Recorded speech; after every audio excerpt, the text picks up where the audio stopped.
Welcome to my channel. Hey guys, good afternoon. Ngayong araw po ay sobrang stress po ako sa gagawin ko po. Ayan po, ito po yung rooftop namin nangyayari po ngayon. Ayan po.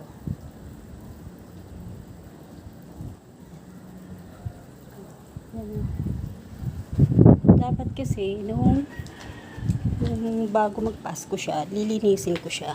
Pero ngayon, bagong taon, kailangan malinis na siya. Ayan.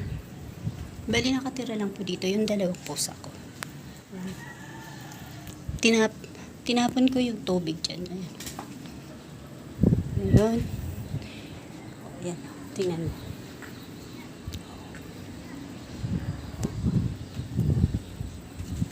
Yung mga sirang computer. Mga sirang computer po yan eh. Bali kinarton po namin. Tapos yung mga hindi na nakasusot